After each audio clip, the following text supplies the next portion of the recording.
నమస్కారం, city news కి స్వాగతం. ఈనాటి వార్తా విశేషాలు. బాపట్ల నియోజకవర్గ జనసేన పార్టీ కార్యాలయంలో జనసేన పార్టీ నాయకులు అఖండ ఫౌండేషన్ వ్యవస్థాపక అధ్యక్షులు వెన్నకోట సురేష్ ఆధ్వర్యంలో విలేకరుల సమావేశం నిర్వహించారు. ఈ సమావేశంలో ఉమ్మడి గుంటూరు జిల్లా కార్యదర్శి పేరం గరుడాచలం నాయుడు, తిరుసత్రం చైర్మన్ గుంటుపల్లి తులసి కుమారి పాల్గొన్నారు. ఈ సందర్భంగా గుంటుపల్లి తులసి కుమారి మాట్లాడుతూ అంబటి రాంబాబు నోటికి వచ్చినట్లు మాట్లాడే విధానం ప్రజాస్వామ్య విలువలకు విరుద్దమని పేర్కొన్నారు. ఈ విధమైన వ్యాఖ్యలు కొనసాగిస్తే తగిన మూల్యం చెల్లించుకోవాల్సి వస్తుందని అన్నారు. జనసేన పార్టీ తరపున ఆయన వ్యాఖ్యలను తీవ్రంగా ఖండిస్తున్నామని స్పష్టం చేశారు.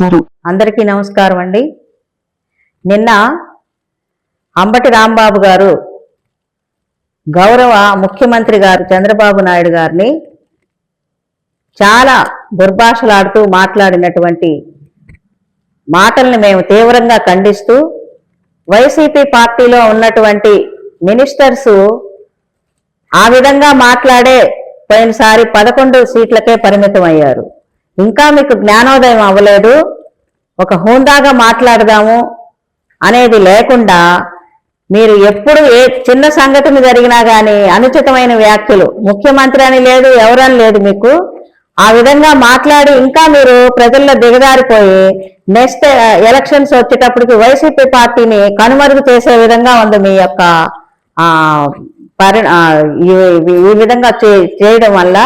అలానే రోజా గారిని కూడా మేము తీవ్రంగా ఖండిస్తున్నాం. ఆమె కూడా ఈ మధ్య పవన్ కళ్యాణ్ గారిని ఏదేదో మాట్లాడింది. తల్లి, నువ్వు జబర్దస్తిలో ఉండి నోరు కొంచెం కట్టుదిట్టం చేసుకొని ఆ విధంగా నువ్వు వెళ్ళిపోగాని ఇంకా మాట్లాడి రోడ్డు మీదకి వచ్చే పరిస్థితి కూడా లేకుండా తెచ్చుకోబాకు రోజా.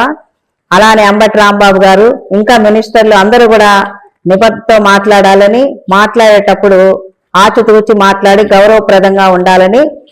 ఈ విధంగా కనుక మాట్లాడితే మీరు రాబోయే రోజుల్లో రోడ్డు మీద కూడా తిరిగేటువంటి పరిస్థితులు రాకుండా చేసుకోబాకండి అని బాపట్ల జనసేన పార్టీ నుంచి మేము మీ అందరికీ కూడా చెప్తున్నాము. జై జనసేన, జై పవన్ కళ్యాణ్. అమృతలూరు మండల పరిధిలోని గోవాడ గ్రామంలో వెంచేసి ఉన్న శ్రీ గంగా పార్వతి సమేత బాలకోటేశ్వర స్వామివారి దేవస్థానంలో నాగ పౌర్ణమి పురస్కరించుకుని స్వామివారి వార్షిక త్రైహానిక దీక్షతో కళ్యాణ మహోత్సవం ఘనంగా జరిగింది. ఉదయం స్వామివారికి అమ్మవారికి అభిషేకం, నిత్య బలిహరణ, మంగళ స్నానాలు, పెళ్లి కుమారుని పెళ్లి కుమార్తెను చేశారు. సాయంత్రం ధ్వజారోహణతో కళ్యాణ మహోత్సవం ప్రారంభించారు. ఆలయ ఉపార్చకులు షావలి శ్రీధర్ శర్మ ఆధ్వర్యంలో పలువురు సహాయ అర్చకులతో ఆలయ ధర్మకర్తల మండలి చైర్మన్ తావులూరి రమేష్, ఉమాదేవి దంపతుల కుమార్తె అల్లుడు దామచర్య రవీంద్రబాబు భావనను పీటలపై కూర్చుని స్వామివారి వివాహ కార్యక్రమం ఘనంగా నిర్వహించారు.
ఎంత పుణ్యమో అంత పుణ్యం మంగళ సూత్రాన్ని ఆరాధన చేస్తూ ఉన్నారు.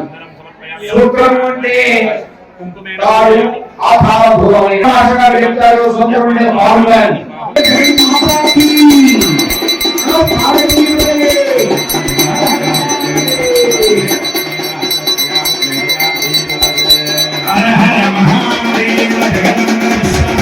సూత్రముని భూతదీప నైవేద్యములతో ఆరాధన చేశారు.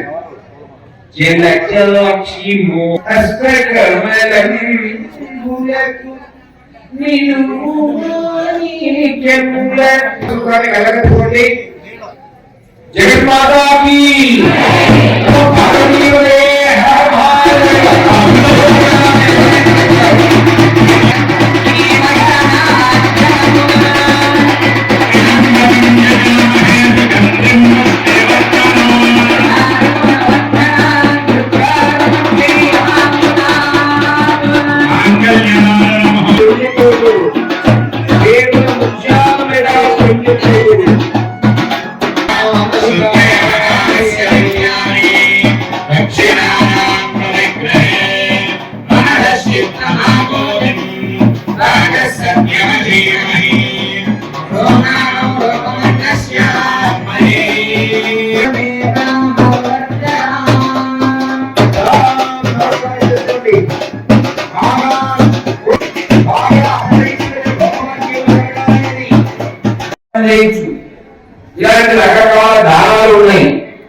దానాలు అంటే ఆడపిల్ల పుట్టినటువంటి వారికి మాత్రమే లభ్యమయ్యేది. ఏమంటే మాకు మగపిల్లలు ఉన్నారు అంటే కన్యాదాన ఫలితం రాదు. ఎప్పుడు వస్తుంది అంటే ఇలాంటి దివ్యమైన క్షేత్రాల్లో ఆ కన్యాదానాన్ని సిఆర్ మీడియా రాష్ట్ర ప్రెస్ అకాడమీ ఆధ్వర్యంలో నిర్వహిస్తున్న బాపట్ల జిల్లా గ్రామీణ విలేకరుల పునశ్చరణ శిక్షణ తరగతులు రెండో రోజు ఆదివారం విజయవంతంగా కొనసాగాయి. ఈ శిక్షణ బాపట్ల పట్టణంలోని కమ్మజన సేవా సమితి కళ్యాణ మండపంలో జరిగింది. రెండో రోజు నిర్వహించిన కార్యక్రమంలో భాగంగా సోషల్ మీడియా వేదికల సమర్థ వినియోగం, వార్తల ధృవీకరణ పద్ధతులు, ఫేక్ న్యూస్ నివారణ, డిజిటల్ జర్నలిజం నైపుణ్యాలపై నిపుణులు విస్తృతంగా అవగాహన కల్పించారు. ప్రస్తుత డిజిటల్ యుగంలో జర్నలిస్టుల పాత్ర మరింత కీలకమవుతున్న నేపథ్యంలో సత్యసంధంగా వార్తలను ప్రజలకు అందించాల్సిన బాధ్యతపై ప్రత్యేకంగా దృష్టి సారించారు. కానీ 10వ గంటల నుంచి స్టిల్ ఇప్పటి వరకు కూడా ఇంతమంది జర్నలిస్టులు మన గొంతు వినిపించాలంటే నీరు, రోడ్డు సమస్యలు, హాస్పిటల్ పరిస్థితి, ప్రభుత్వ పథకాలు, పెన్షన్ల పంపిణీ, ఇది కూడా ఈ శిక్షణా తరగతులు చాలా చక్కగా, వాస్తవంగా క్లాస్ అంటే 1:30, సురేష్ గారు ఫస్ట్ 30 అన్నాడు, తర్వాత 50కి పర్మిషన్ ఇచ్చారు. కొన్ని జిల్లాల్లో 80 అటు పోయింది. ఈ 2 రోజులు చూస్తే మీకు ఇక్కడ 150 మంది పైగా 2 రోజులు అన్ని క్లాసుల్లో కనబడ్డారు. చాలా సంతోషం. నేర్చుకోవాలన్న తపంతో మీరు వచ్చారు. దాన్ని తగ్గట్టే మంచి క్లాసులు ఏర్పాటు చేశారు. ఈ క్లాసులు ఎప్పటికప్పుడు మీడియా అకాడమీ తరఫున మన సురేష్ గారు స్టడీ చేస్తున్నారు. అవసరమైన చేపుల మాటలతో కొత్త టీచర్స్ కూడా అరేంజ్ చేస్తున్నారు. నేను చూస్తున్నాను. ఇప్పుడు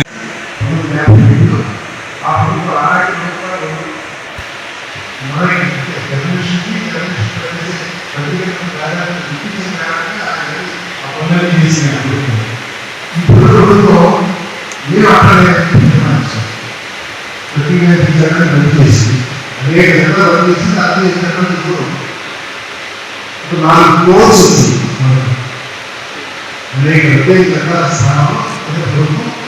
నాలుగు కోర్స్ తీసుకొచ్చింది. అందులో ఒక బోర్డులో మనకు ఒక మూల వార్తలు రాయాలనే ఒక రకమైన బలవంతంగా పంచాయతీ పనులు చేయించుకుంటుంది. కాకపోతే జర్నలిస్టులకి వృత్తి నైపుణ్యాన్ని పెంచుకొని జర్నలిస్టుల విలువలు పెంచే విధంగా యాజమాన్యాలు ఆ వైపు దృష్టి పెట్టట్లేదు. అయితే మారుతున్న సమాజంలో మీడియా పాత్ర చాలా పెరిగింది. ఆ క్రమంలో జర్నలిస్టులు చాలా మంది కొత్త వాళ్ళు వస్తూ ఉన్నారు.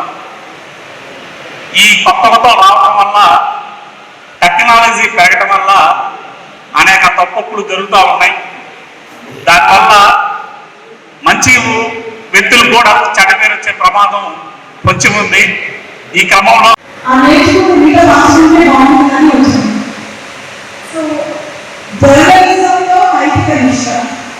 ఇది టాపిక్, కానీ ఈ టాపిక్ చూసినప్పుడు మీలో ఎంతమందికి మాకు తెలియదా అని అనిపించింది. సెషన్ గా తీసుకున్నాం. నాకేదో తెలుసు, మీ అందరికీ చెప్పేది నేర్చుకుంటారు అనే ఆ ఉద్దేశంతో వస్తున్నాం. నైతిక నిష్ట అంటే మాకు తెలియదా అని ఎంతమంది అనిపించింది. అందరికీ అనిపిస్తుంది. నేను కూడా టీచర్ ట్రైనింగ్ ప్రోగ్రామ్కి వెళ్ళినప్పుడు టాపిక్స్ చెప్పి ఎప్పుడు చెప్పేదే కదా అని అనిపిస్తుంది. కానీ ప్రపంచం కదా అని నాకు తెలుసు వాళ్ళు అనుకున్నా. తెలిసినట్టుగా తెలియనట్టుగా నాకు తెలుసుకుంటే అది మంచి కోసం. సీఎం చంద్రబాబుపై మాజీ మంత్రి అంబటి రాంబాబు చేసిన వ్యాఖ్యలకు నిరసనగా సత్తెనపల్లిలోని తాలూకా సెంటర్ వద్ద ఆదివారం ఉద్రిక్తత చోటు చేసుకుంది. టీడీపీ శ్రేణులు, కూటమి నాయకులు తరలివచ్చి అంబటి రాంబాబు దిష్టిబొమ్మను దగ్ధం చేశారు. జోహర్ అంబటి అంటూ ఎద్దేవా చేస్తూ నినాదాలు చేశారు. సీఎంపై అనుచిత వ్యాఖ్యలు చేస్తే సహించేది లేదని, ఇలాంటి తీరు మార్చుకోకపోతే ప్రజలే బుద్ధి చెప్తారని కూటమి నేతలు హెచ్చరించారు.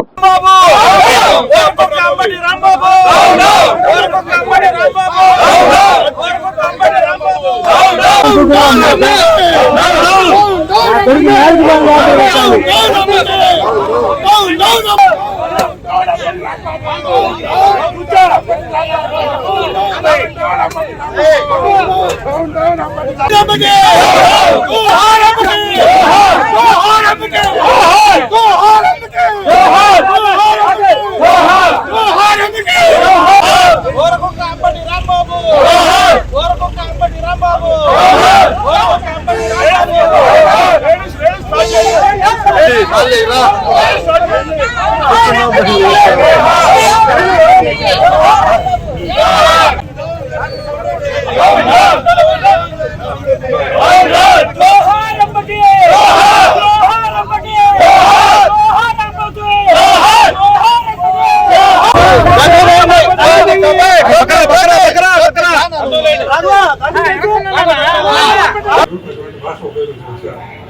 ఎందుకంటే మామూలు వాళ్ళకంటే కూడా చాలా ఇబ్బందిగా మాట చెప్పుకుంటే కూడా మనకి ఎంతో పేపర్లో కూడా రాయడానికి వాళ్ళు ఉన్నారంటే చెప్పకూడని మాటలు రాశారు.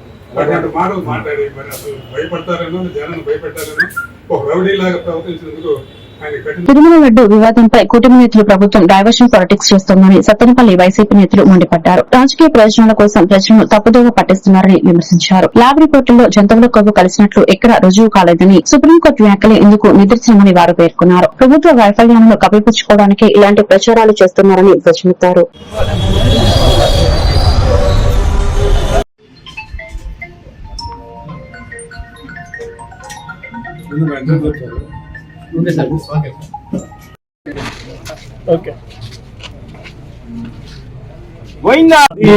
ఉన్న ప్రసాదాన్ని అంత సింపుల్ గా ఎట ఇప్పటికీ ఎవరికి తెలియదు. దానికి ఎంక్వైరీ జరిగింది, సుప్రీంకోర్టు ఎంక్వైరీ చేయించింది, సిబిఐ ఎంక్వైరీ చేసింది, ల్యాబ్ ద్వారా రిపోర్ట్ ఇచ్చింది. చివరికి మొన్న ఒక వారం క్రితం ల్యాబ్ లో రిపోర్ట్ వచ్చింది. ఆ రిపోర్ట్ లో కల్తీ ఏమి లేదు, జంతు కొవ్వు కానీ ఏమి కావాలని చెప్పి క్లీన్ గా చెప్పింది. ఇది ఇప్పుడు జనాలకు వెళ్తే మేము చెప్పినంత అబద్ధం అయింది, మేము మా మీద నమ్మకం తగ్గింది, మాకు వ్యతిరేక స్టార్ట్ అయిందని తెలిసి ఆయన ఇప్పుడు చేసే పద్ధతిలోనే డైవర్ట్ చేయాలి దాన్ని అని డైవర్ట్ పాలిటిక్స్ లోకి దాన్ని ఎలా డైవర్ట్ చేయాలని చెప్పి ఒక పథకం ద్వారా ఒక నీటిగా ప్లాన్ చేసుకొని అందులో ఒక పద్ధతిగా ఒక స్కెచ్ చేసి దాంట్లో భాగంగానే మన రాష్ట్రంలో ఉన్న ప్రతి ఊళ్ళో ఒక బ్యానర్ వేయడం స్టార్ట్ చేశారు. ఏమని కల్తీ అని, ఆ కల్తీ జరిగిందని చెప్పి అది నిజం చెప్పి మళ్ళీ ఒక ప్రచారం స్టార్ట్ చేశారు. సుప్రీంకోర్టులో ఉన్న ఇష్యూని సిబిఐ తేల్చిన తర్వాత, ల్యాబ్ రిపోర్ట్ తేల్చిన తర్వాత దానికి అందులో సంబంధం లేని జగన్మోహన్ రెడ్డి గారి ఫోటోలు మరియు సీనియర్ లీడర్స్ అప్పుడున్న టీడీపీ చైర్మన్ గారు మన వైఎస్ సుబ్బారెడ్డి గారు గారిని, కర్ణాకర్ రెడ్డి గారిని ఫోటో తీయడం ఎంతవరకు పద్ధతి? అది చట్టవిరుద్ధం కాదా? దానికి మళ్ళీ పోలీస్ సెక్యూరిటీ పెట్టారు. ఈ రెడ్ బుక్ పథకాలు వచ్చిన తర్వాత పోలీస్ డిపార్ట్మెంట్ ఎంతగా వాడుకుంటారంటే 2 సంవత్సరాల లోపే పోలీసుల్ని బ్యానర్ సెక్యూరిటీ పెట్టి స్థాయికి నింపేశారు. ఊళ్ళో ఉన్న ఎక్కడ బ్యానర్ వేసినా దానికి 3 పోలీసులు సెక్యూరిటీ పెడతారు. ఎక్కడ కాదు, మన జిల్లాలో చూస్తున్నాం ఎన్ని మంటలు జరిగినాయి. వాటన్నిటిని వెళ్ళేసి ఎంతమంది ఆడవాళ్ళ మీద అత్యాచారాలు జరుగుతున్నాయి, వాటిని పట్టించుకోరు. ఎంతమంది వైసీపీ కార్యకర్తల మీద అటాక్స్ జరుగుతున్నాయి, వాటిని పట్టించుకోరు. తిరుమల లడ్డూ ప్రసాదం వివాదం డైవర్ట్ చేయడానికి తెలుగుదేశం పార్టీ వైసీపీ నాయకులపై దాడులకు పాల్పడుతున్నారని, రాష్ట్రంలో నెలకొన్న పరిస్థితులపై ఆవేదన వ్యక్తం చేశారు. కూటమి పాలనలో ఆంధ్రప్రదేశ్ రాష్ట్ర రావణ కష్టంగా మారిందని, ఇక్కడ అటవిక రాజ్యం కొనసాగుతుందని, రాష్ట్రంలో అసలు ప్రజాస్వామ్యం ఉందా లేదా అని ప్రశ్నించారు. లడ్డూ ప్రసాద్ వ్యవహారంలో వెంకటేశ్వర స్వామి దేవాలయానికి వెళ్లి వస్తూ ఉండగా అంబటి రాంబాబుపై 2000 మంది కార్యకర్తలను వివిధ నియోజకవర్గాల నుంచి సమీకరించి ఆయన కార్డుపై కర్రలు, రాళ్లతో దాడి చేశారని, ఇంటిని కూడా ధ్వంసం చేశారని, వైఎస్ఆర్ కాంగ్రెస్ పార్టీ కార్యకర్తలపై సైతం దాడులు చేశారని, పోలీసులు అక్కడే ఉండి ప్రేక్షక పాత్ర వహించారని, కనీసం ఈ దాడులను ఆపడానికి కూడా ప్రయత్నించలేదని, అంబటి రాంబాబుపై జరిగిన దాడి పూర్తిగా పోలీస్ వ్యవస్థ వైఫల్యమని గోపిరెడ్డి శ్రీనివాసరెడ్డి అన్నారు. గుంటూరులో అంబటి రాంబాబు గారి మీద జరిగిన దాడిని తీవ్రంగా ఖండిస్తూ ఏం జరుగుతుంది ఈ రాష్ట్రంలో? ఒక రావణ కాష్ట, ఒక ఆటవిక రాజ్యం ఈరోజు పరిపాలిస్తాం. ప్రజాస్వామ్యంలో ఉన్నా మనం, లేదా పాకిస్తాన్, ఆఫ్ఘనిస్తాన్ లాంటి దేశాల్లో ఉన్నామని చెప్పి ఈరోజు ప్రజలందరూ కూడా విస్తుపోయే కార్యక్రమం. 2000 మంది జనాభాతో ఇంట్లోకి ప్రవేశించి ఇంట్లో ఉన్న వస్తువులన్నింటినీ కూడా ఎరగొట్టి పగలగొట్టి, కొంతమంది అక్కడ వైఎస్ఆర్ కాంగ్రెస్ పార్టీ కార్యకర్తలు ఉంటే వాళ్ళను కొట్టి, ఆఖరికి రాంబాబు గారిని కూడా మ్యాన్ హ్యాండిల్ చేయడం జరిగింది. ఆఫీసు తగలబెట్టే కార్యక్రమం చేయడం, కార్లు తగలబెట్టే కార్యక్రమం చేయడం. పోలీసులు ఏం చేస్తున్నారు, ఏం చూస్తున్నారు? వాళ్ళు చూస్తూ మీరు చేయండి అని చెప్పి పక్కకు వెళ్ళే కార్యక్రమం. ఉపయోగం ఏముంది పోలీసులు ఇవాళ ఒక రక్షణ కల్పించకుండా?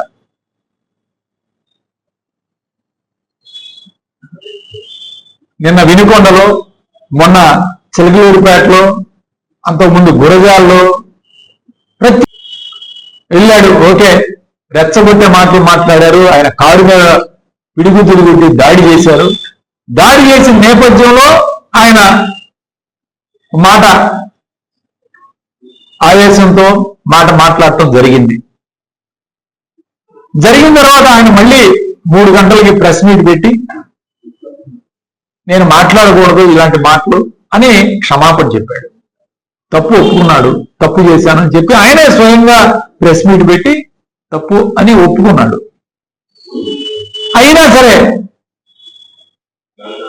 ఆయన ఇంటి మీద దాడి చేయటం, ఇతర ప్రాంతాలను ప్రజల్ని పిలిపించుకోవడం, పొన్నూరు, సత్తెనపల్లి, పత్తిపాడు,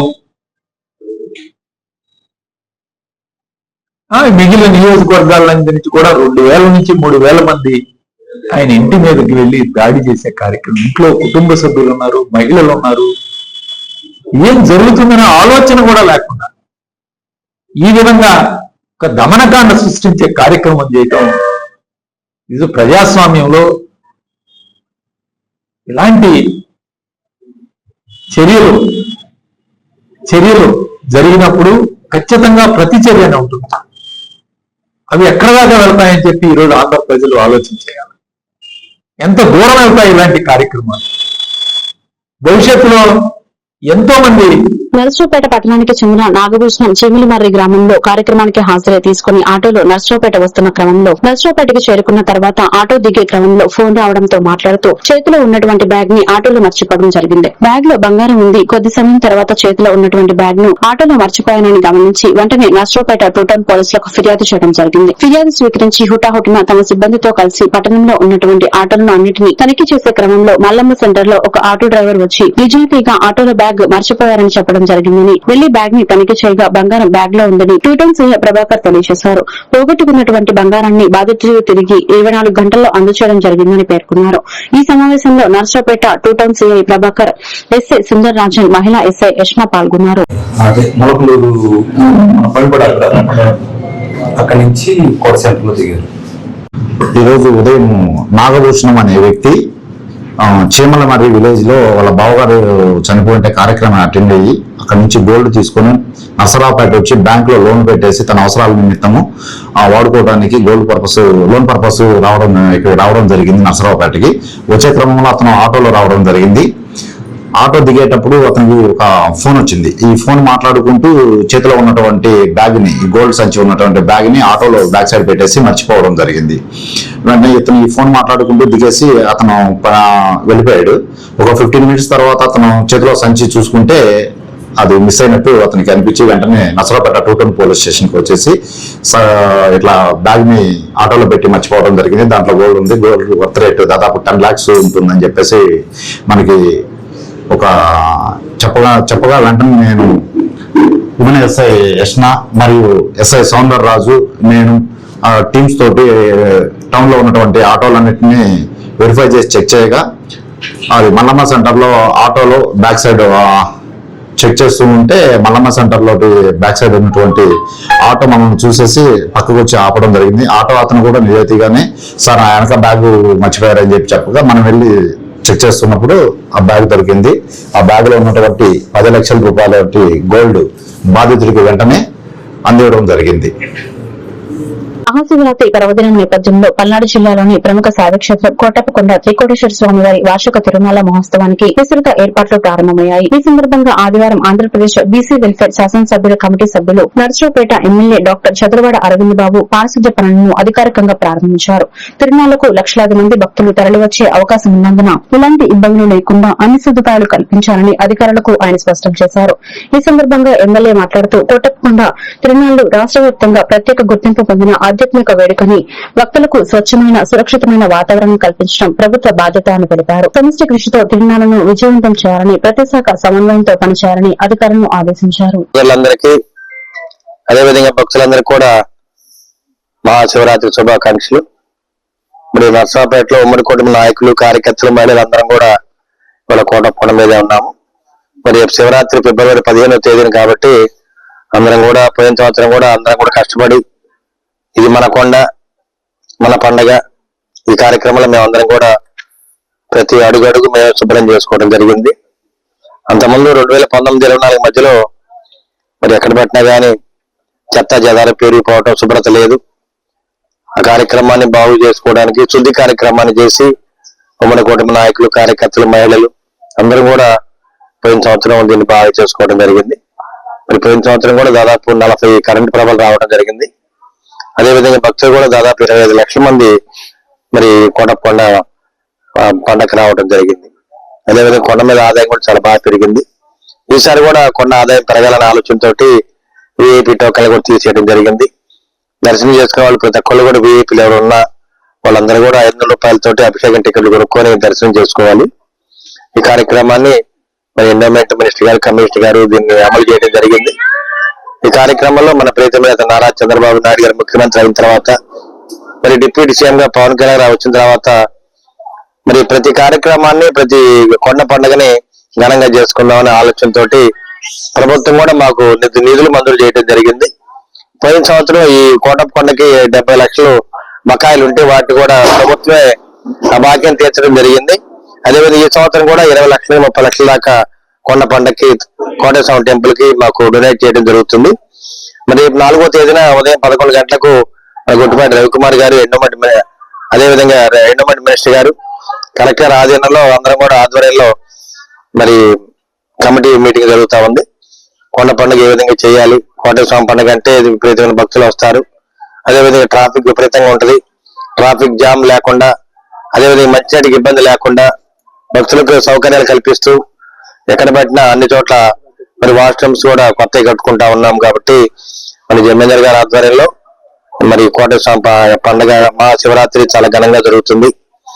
ముఖ్యంగా చంద్రబాబు నాయుడు గారు దీని మీద ఎక్కువ దృష్టి పెట్టడం వల్ల అమరావతి, కోటప్పకొండ, శ్రీశైలం, అదేవిధంగా శ్రీకాళహస్తి పండుగలన్నీ కూడా మహాశివరాత్రి ఘనంగా జరుగుతాయి. కాబట్టి వీటన్నిటికంటే కూడా మరి పల్నాడు జిల్లా ముఖద్వారం నర్సరావుపేట ఆంధ్రప్రదేశ్ రాష్ట్ర భాష సాంస్కృతిక శాఖ మరియు ఆంధ్రప్రదేశ్ రాష్ట్ర తెలుగు నాటక అకాడమీ సౌజన్యంతో జీవన జ్యోతి స్వచ్ఛంద సేవ సొసైటీ వినుకొండ వారి ఆధ్వర్యంలో నట సార్వభౌమ స్వర్గీయ నందమూరి తారక రామారావు గారి 30వ వర్ధంతిని పురస్కరించుకుని ఆయనను స్మరించుకుంటూ వినుకొండలోని ఆర్టీసీ డిపో సెంటర్ వద్ద ఆయన నటించిన చిత్తారులోని పాటలను జానపద, పౌరాణిక, సాంఘిక కార్యక్రమాలను సత్యహరిచంద్ర, బాలనాగమ్మ, బ్రహ్మం గారి జీవిత చరిత్ర నాటకాలను ఏర్పాటు చేయడం జరిగింది.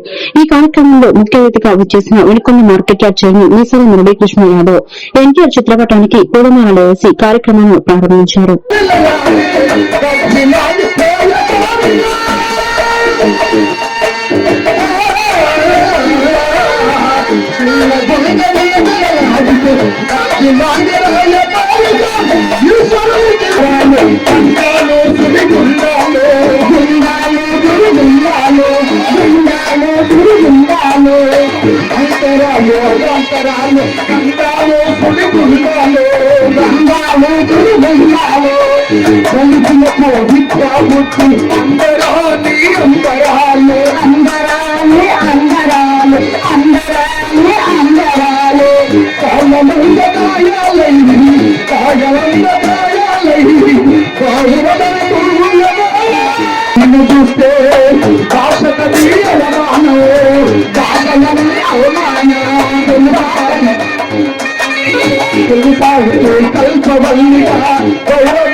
తెలుగు తల్లి కంట సీమలో తెలుగు తల్లి కంట సీమలో వాడని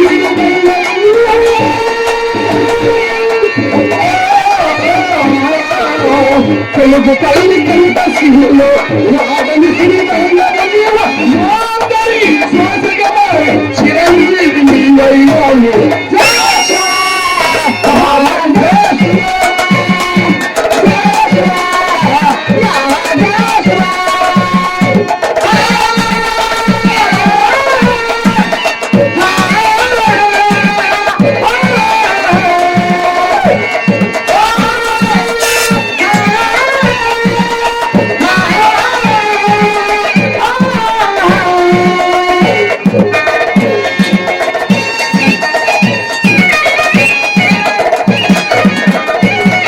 ఈ వార్తలు ఇంతటితో సమాప్తం. మరొక బులెటిన్లో మళ్ళీ కలుద్దాం. నమస్కారం.